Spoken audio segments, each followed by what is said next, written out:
Hi, my name's Ian Griffiths, and this is a talk in the Running Business Applications of Silverlight4 series. Today we're going to take a look at using WCF RIA services. Now, to be clear, a lot of the stuff we're going to talk about is not unique to RIA services. You can use all the data binding, the data grid, all the controls we're going to see will work just fine, whether you're using WCF RIA services, raw WCF services, or maybe REST-based HTTP services. But WCF RIA services provide some useful extra facilities that can simplify a lot of aspects of building business applications. So we're going to be using that in this example, and I'm going to show you how it fits in and show you some of the features available in WCF RIA services. So we're going to be building the first scenario in the example application here. We're going to be enabling users to see a set of events that they might consider attending, and administrators will be able to define the talks and the tracks that represent the events. So the first goal is going to be to get some of the data out of our back end into a grid on the screen showing a list of events. So we're going to be using WCF RIA services to make that happen. So in the Silverlight project, you can turn on what's called the WCF RIA services link, and this establishes a connection between the Silverlight project, which runs on the client side, and the back-end service, which runs on the web server. Now we're also going to be using something called the Silverlight Business Application Template, which turns on this link for us, but which also provides some extra pieces for us. It provides out-of-the-box handling for login and log out. It provides user registration. It provides some built-in resource handling for localization. So because it gives us this stuff out of the box, we're going to be using that. And I'm going to show you that template rather than going in from scratch with a raw project. But the underlying feature that this all depends on is the RIA services link, which enables types written on the server side to be accessible on the client side. So whenever I expose any kind of entity through a back-end service on RIA services, the client side has access to all the types that are available thanks to the RIA services link. So the whole idea of this is to simplify end-tier development. So we want to be able to take information from our backend and bind it into user interface elements such as a grid or a data entry form, and just be able to connect things up using Silverlight's data binding services without having to worry too much about how we're going to get the data from the back end to the front end. So we don't want to have to write data transfer objects by hand. We don't want to have to write the entity tracking to work out which objects have changed and which ones have remained the same. So we don't want to write our own code to have to deal with concurrency issues. RIA service is going to do all that work for us. So we simply have to provide a model, and optionally we can provide validation rules, and we can annotate our model with information about how it should appear in the user interface. And then RIA services does most of the rest of the work for us. It automates the fetching of data. It can automatically paginate data for you to fetch data in chunks. And as I say, it can do the change tracking as well. So the way we use WCF RIA services is that on the server side we write something called a domain service. A domain service is a class annotated with a particular attribute, the enable client access attribute that we'll see in a moment. And it exposes methods which typically provide access to fetching entities, updating entities, so the basic CRUD operations: create, read, update, and delete. And we can get those generated for us by the wizard, or we can write them by hand, and we can augment the ones added by the wizard for us if we want. And we provide model classes, which might come from something like the entity framework. We can use an entity data model, or we could use link to SQL, or we could write custom classes and expose those, or we can use a mixture of all of these. And when you write a domain service on the server side, any Silverlight client that has the RIA services link enabled for that project will get a domain context for each domain service. So a domain context is the object that provides us with access to the service, and a replicated version of all of the model types. So we will have access to any class which is exposed through the domain service. We'll have a duplicate of that on the client side. So we create an instance of the domain context class and use that to connect to the domain service. So because all of this is based on top of WCF under the covers, We have all the usual WCF features available to us, so we can configure endpoints, we can change security settings, we can use either integrated authentication or other mechanisms. All the features that are available through Silverlight and its WCF support are open to us. And we could, in principle, consume the service directly using the normal add service reference feature that's built into the Silverlight client. But the reason we have the WCF RIA services link option is because it does all the code gen for us. It does this better design time support, giving us the IntelliSense and direct access to all the types implemented on the server that makes them available on the client for us. On the server side, we have to implement these domain services, and usually we will use one of the built-in base classes to make this easier. So there are specialized classes we can derive from to implement our domain services. For example, when you create a new Silverlight business application, you get something that derives from the authentication base class, and this provides services for logging in and logging out. And the client-side pieces of RIA services will expect such a service to be present because they have built-in support for authentication and role-based security, and they will just expect that piece to be there in order for those parts to work. But there are also specialized base classes for exposing entity framework domain models or link-to-SQL entity models. And then we can present the data on the client using normal data binding. So this is something we could use whether we're using RIA services or not. We can use the data grid class and connect a collection of entities to that. We can use normal field-based data entry forms, either just plain old text boxes, or we could use the data form and data field types that are part of the Silverlight toolkit. So these are not unique to RIA services, but RIA services fit very well with this because all the data annotations for validation and display that the data forms understand are correctly replicated for us by the RIA services link. So let's look at an actual example of this. I'm going to go into Visual Studio here and start from scratch with a new Silverlight project.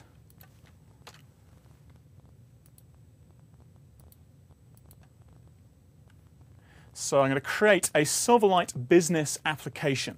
So this template creates for us a RIA services-based application. It'll build me a web app and also a Silverlight client app. So let's call this SL Event Manager.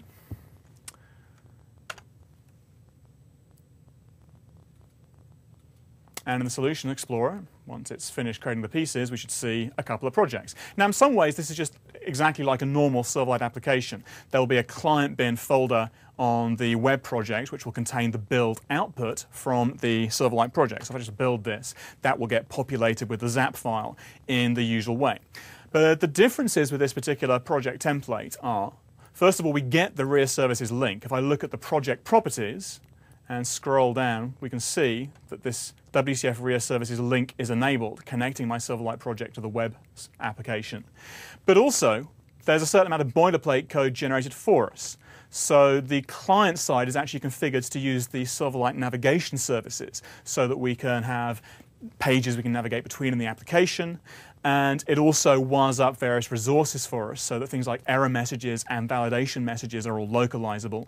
And it also provides some services out of the box for us. So it provides an authentication service. If we take a look at this, you can see that it derives from the authentication base class I mentioned earlier. The type argument there, by the way, just says which type of object is going to be used to represent logged-in users. So you can define a custom type to represent that. Other than that, the base class does all the work for us. Also, this project provides us with a registration service to allow new users to sign in.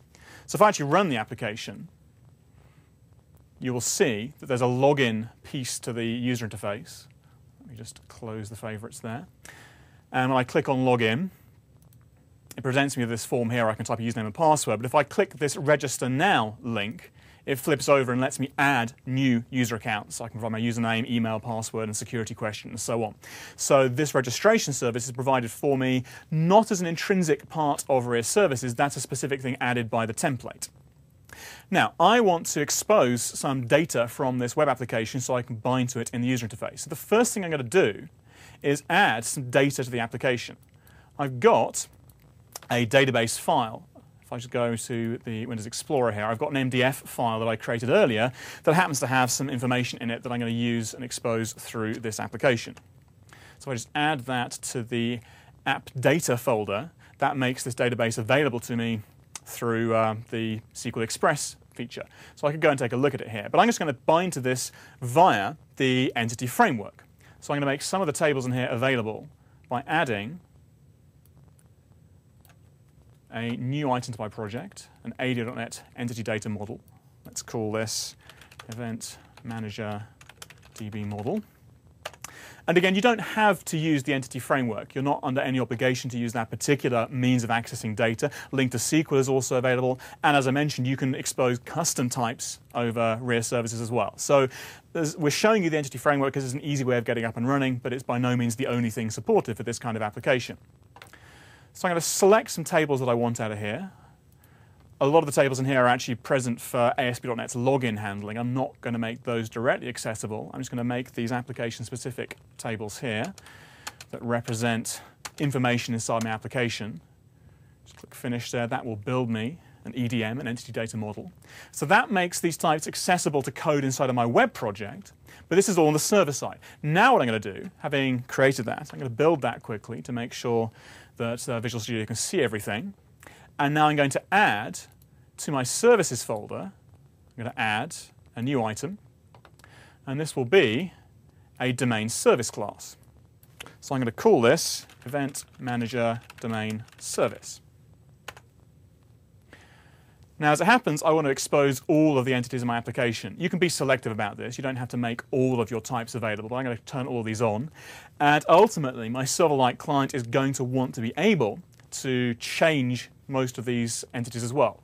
We want to be able to create new attendees as people sign up for events. We want to be able to edit the description and the tracks that make up an event to create and delete new talks. So I'm going to turn on editing for all these things as well. And also I'm going to check this box down here, generate associated classes for metadata, which gives me a place in the code to configure features of the service and the entities as they're served across the service boundary. For example, I can say whether I'd like particular related entities to be made available. For example, when an event is exposed across the RIA services boundary, perhaps I'd like to make it possible for all the related tracks to be transferred at the same time. The metadata classes give me a place to put that sort of information. So now that I've done this, my Silverlight client project has access to all of those types. If I go and open one of the views, if I just go to the home page of my application, open that up in the designer, I'm quickly going to change this because the default layout that I get in the template puts everything in a scroll viewer, which is a reasonable thing to do if you're going to have arbitrary amounts of content. But I'm actually going to put a data grid in here, which brings its own scroll bar, so it makes more sense to take this back out. And also I'm going to align this stack panel up to the top because that makes my life slightly easier when I come to use the design surface. Right now that panel's filling the whole space. Now that I moved it to the top, I've got some space down here that I can add some extra items. So what I'm going to do is bring back my toolbars and open the Data Sources panel. This is a feature that's been in Visual Studio for a long time, but if you're building a RIA services application, on the client side, all of the entity types I've exposed from that Event Manager domain service are available here through the domain context. And remember, the domain context is the type that represents the service from the client's perspective. And I can just drag on any collection of entities here. I can say I'd like to drag on the events. And it will sit and think about that. And then I can just drag this on. You can see it's already picked up all the columns in the data grid. In practice, you'd normally want to edit those because there are some things in there that probably shouldn't be shown directly to the end user. The user doesn't need to see the underlying IDs, for example. But the default is it shows everything. And if I just run this now, it will automatically go and fetch information from the back end. We should initially see an empty grid, and then a little bit later it will go and fetch the data. Because RIA Services automates the asynchronous fetching of data. The Silverlight application will load and display as soon as it's ready, but it might take a little while to fetch the data from the back end. But RIA Services deals with all that for us. It provides observable collections of data which simply present the data in the UI once it's arrived. And you can see the information for the database here. I've got a grid here. This is all editable, by the way. If I start making changes in here, that will edit the local entities that are sitting inside of Silverlight's address space. And if I were to add a button to this, I could push changes back to the server by simply calling a submit changes method. So what's happened here is when I dragged this data onto my user interface, it added a few things to the XAML. It added, as you'd expect, a data grid. But the data grid's item source is bound to a thing called an event domain data source. And that's this element here.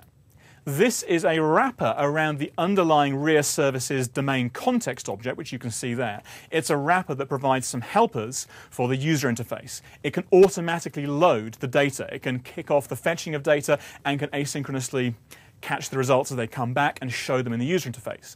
It can also perform things like grouping and pagination and filtering, although we're not going to use that right now.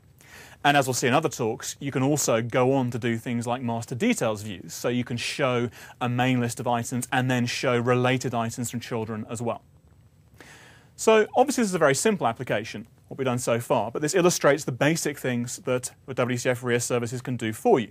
It is able to load data from the back end. It's able to make entities from my server-side code available on the client side. I can edit things on the client side. I have the option then to push changes back to the server. So it gives me a very straightforward, rapid way of connecting information on my back end to the screen. And as you can see, the designer has a great deal of support for this. I can just drag grids on, and in later talks we're going to show how you can do more intricate, detailed editing.